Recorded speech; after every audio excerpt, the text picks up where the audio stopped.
आज हम पढ़ने वाले हैं 3 फेज एमसीबी का चयन हम अपनी मोटर के अनुसार इस प्रकार करेंगे। जो हमारे लोड है उसके अनुसार हम एम्पियर एमसीबी है जो कैसे लगाएं, कितने एम्पियर की एमसीबी हम लगाएंगे।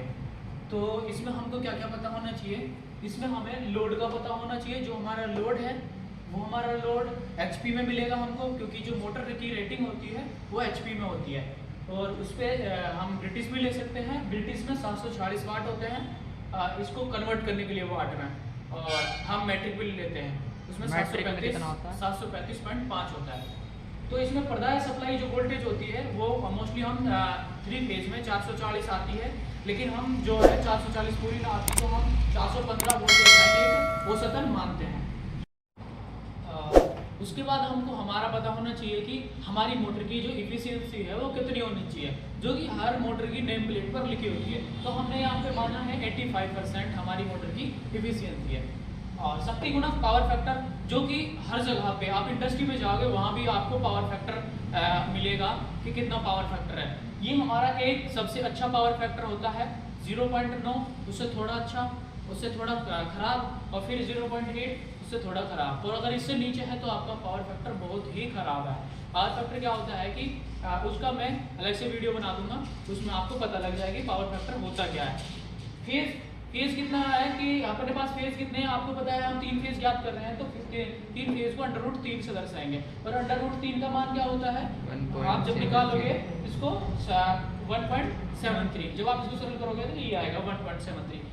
तो लोड है वो हमने एचपी में लिया है, जो कि हमने 10 एचपी लिया है।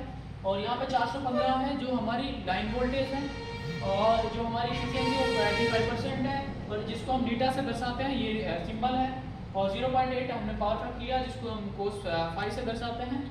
और फेज मैंने आपको पहले बता ही दिया है।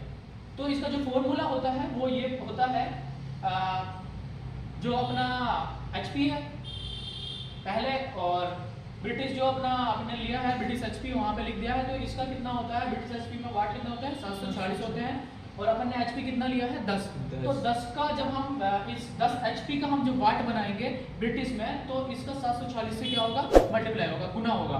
और फिर √3 इंटू वोल्ट, जो अपनी लाइन वोल्टेज है वो कितनी है 415 है, वो हमने यहाँ दी है। कोस 5 का मान रखेंगे जो 0.8 है, और नीटा जो हमने ये रहा 85।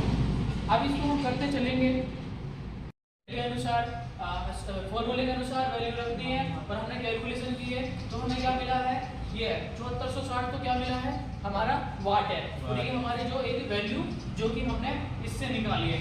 तो जो हमारा एम्पियर आया है वो निकल के आया है 15.2 एम्पियर, 15.28 हाँ 28 जो एम्पियर आया है। तो अब हम एमसीबी की जो चयन करेंगे वो कितने एम्पियर की लगेगी। जो हमारी एम्पियर है वो 16 है। 16 की हम लगा नहीं सकते क्योंकि 16 के बहुत ही नजदीक है, 15.28 एम्पियर है। तो हम कितने की लगाएंगे, 20 एम्पियर की हम एमसीबी लगा देंगे 3 फेज में। और 3 फेज की जो एमसीबी होती है वो भी इसी प्रकार से आती है जैसे अपन सिंगल फेज की आती है।